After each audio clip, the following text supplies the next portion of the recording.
I'm Kenti Khan. Welcome to our show. I'm pleased to have in our studios today Angajan, internationally renowned philosopher, lecturer, and thinker. He has been inspiring audiences throughout the world over the last 2 decades with his spiritual literary discourses. Angajan is currently on a North American tour, conducting a series of workshops and discourses on the law of karma. And we are very pleased that Angajan is able to spend the time with us in our studios today. Good to have you here in our ATN studios. Welcome. Thank you, Kenti. It's a pleasure being here. Thank you for the invitation. Now, you have been in Canada before. You've been to Canada before. This is what, your 3rd visit now? That's right. So something makes you keep coming back. You must love our little country here. Indeed, it's a pleasant country to visit. Why not? Lovely people around, and especially the lovely season. So it always attracts me, and I'm sure many other people as well. So there's no reason one shouldn't visit Canada over and over again. Well, we're glad that you can come to Canada and speak to us, and we're glad Indeed. that you're able to spend the time with us here in our ATN studios. Thank you. Now, you have left a very promising engineering career as a young man. You went to university to study engineering, and you began being an engineer. That's right. And then something inspired you to get caught on with Vedanta philosophy. That's right. Tell us a little bit about what inspired you to change from a very promising engineering career to Vedanta philosophy. And then, if you'd be kind enough to give us an insight as to what this philosophy is all about. Indeed. My interest in philosophy of various religion has been right from young days, from the age of, as far as I remember, about 12 or 13 or so. And I used to study religious scriptures, including the Bible, Quran, and of course the Bhagavad Gita, Upanishads, or various other world scriptures. And then halfway through my engineering study, I began to discover that my calling is not so much engineering. I was studying engineering only as a career, which sustains my life. But then real passion for me is studying philosophy. So I switched my career and got into deeper study and research of Vedanta philosophy, which is a time-tested philosophy meant for human life and living. You did this, you're Indian born, of course. Now you live in South Africa. So That's right. This happened while you were a young student in India. That's right, yes. Well, what it is that caused you to become so inspired by this philosophy and then decided that this is what you need to do for the rest of your life? It is because Vedanta is a philosophy which is dealing with finding deeper meaning, purpose, and happiness in life. So when I was exposed to very scientific and systematic presentation of the philosophy, that really touched my core of my personality, and that was the turning point. I took it up as a full-time study and research, and then traveling around the world delivering lectures and seminars and to different audiences of diverse background, religion, and values and culture, etc. So it's been a great experience, and here I'm in Canada. I've been here for last a week or so, and it's been great. It's been wonderful, and there's been a lot of reception by the audiences, etc. So it's if you ask me the passion, it is an inner calling. Well, I know that half an hour shows such as we have now won't be able to do us justice or do you justice in explaining to us what this philosophy is all about, but give it a shot. Tell us what Vedanta philosophy is all about. Now, I know and you've mentioned this already, you've got a background in studying other religious scriptures, the Upanishads, the Ramayana, the Bhagavad Gita, the Quran, the Bible.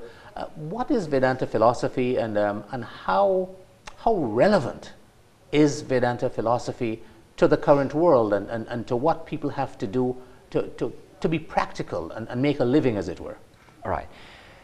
Although the word Vedanta comes from the Sanskrit word, which literally means the end of knowledge, the culmination of knowledge, it is the highest knowledge known to mankind, because it is the knowledge of your inner self. So the philosophy of Vedanta simply directing your attention from the external world to the inner self.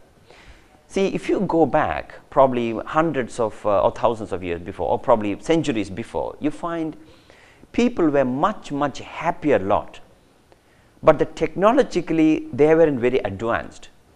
Now, if you look at the current generation, you find there is an incredible degree of technological advancement, but you find as the technology is improving, the world is improving, you find happiness seems to be reducing at an alarming proportion.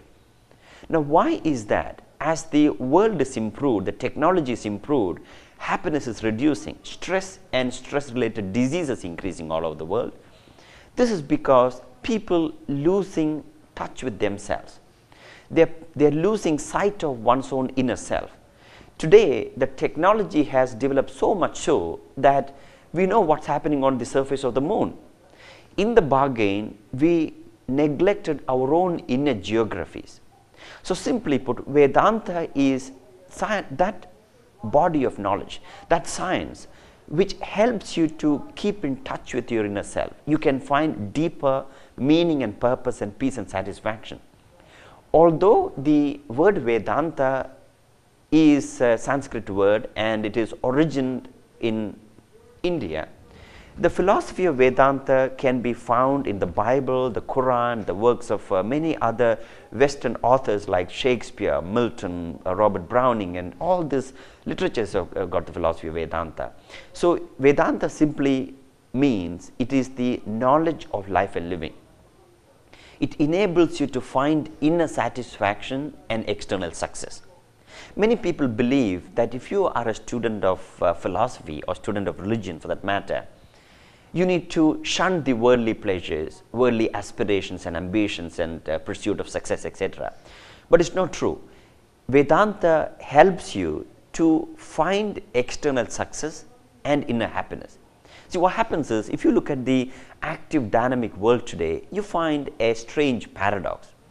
The paradox is that those people who are very successful, they lose the peace of mind. See, one of the things that happen to most people is that as they take up more and more responsibilities, their mental pressure also increases along with that. So the question is that as you become dynamic, active, can you maintain the mental peace, serenity, equanimity? Then you know the real technique, the art, the science of living. So Vedanta teaches you that technique to find inner happiness, inner peace. At the same time, you can be dynamic, efficient, active. You can be a go-getter. At the same time, you can keep the serenity and equanimity within. So that is what Vedanta presents to the world. How does it do this? Does it do it by teaching you how to exercise, teaching you how to find better work? How does it do this? Yes, good point. In fact, many people think that they can increase the serenity, peace and happiness by increasing the environment. They can find a better job, probably a bit more palatial mansion or expensive car. I mean, they try to increase their amenities and facilities outside. No problem, you need to improve that. But alongside, you must also delve deep in your own inner system. Then you are able to find happiness. To use an analogy, I heard of this strange sort of bamboo. It is often referred to as the Chinese bamboo. Now, what's unique about this bamboo is that if you plant a sapling of this bamboo, for about 4 long years, you won't find any significant growth in the bamboo. It wouldn't die either. All right. You can put water, fertilizer, nourishment. You can do everything to the bamboo. It won't grow. After 4 years, 5th year, within 2 months, within 60 days, the bamboo grows up to a height of about 70 to 90 feet tall. Within 2 months, within 60 days. First 4 years, it doesn't grow.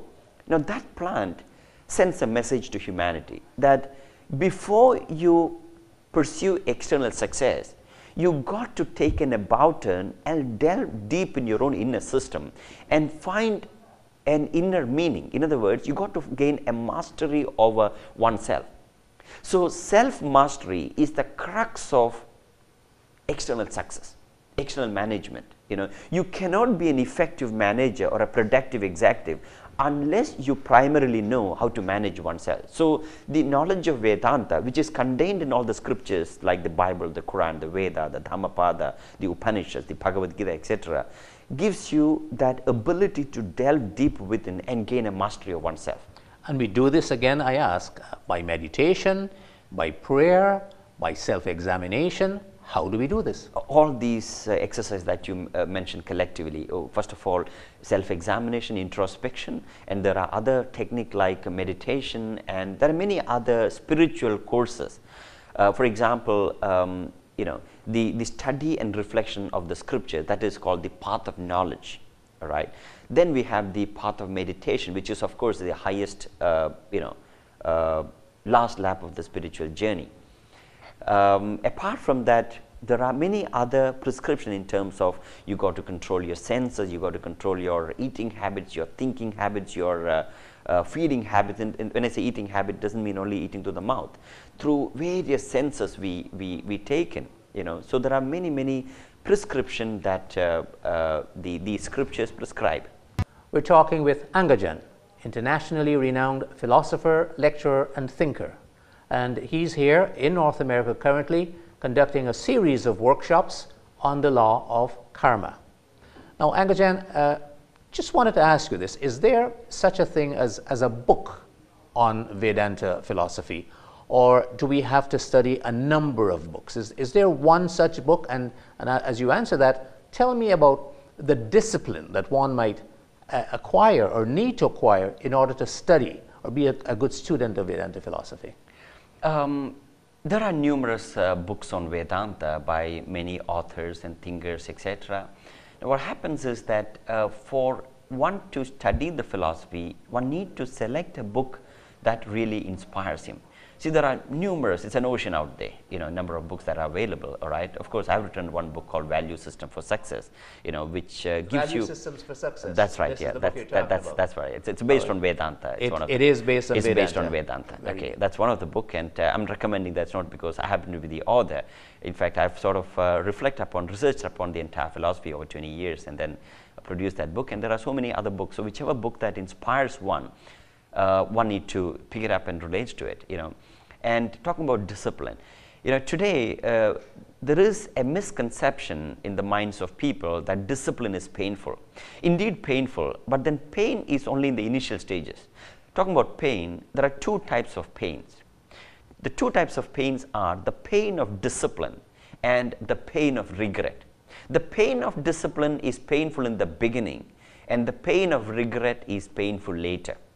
So the choice is yours, whether you want to go through the pain of discipline or you want to go through the pain of regret. If you do not go through the pain of discipline in the beginning, you are sure to go through the pain of regret later. Now the advantage is that if you prepare your mind to go through the discipline, you will not really feel the pain of discipline.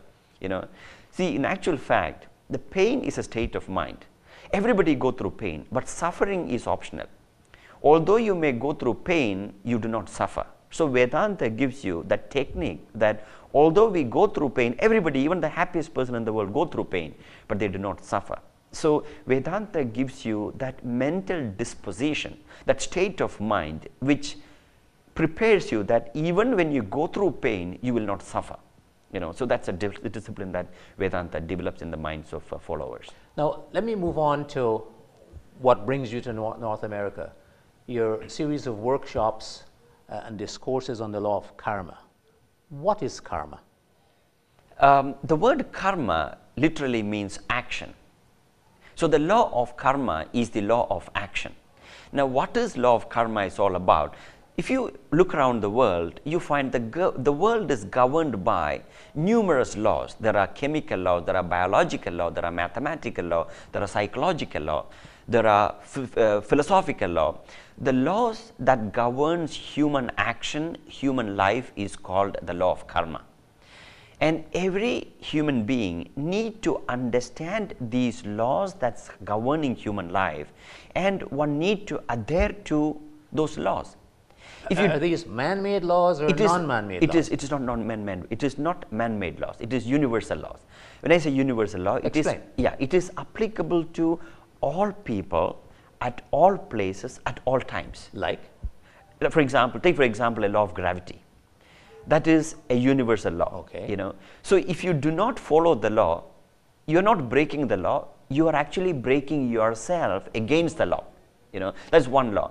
Similarly, there are laws governing human action. one of the laws that governing human action is that many people believe that what is actually causing stress. They believe that the stress is caused by external world, but the law of karma says stress is not caused by external world, stress is caused by your reaction.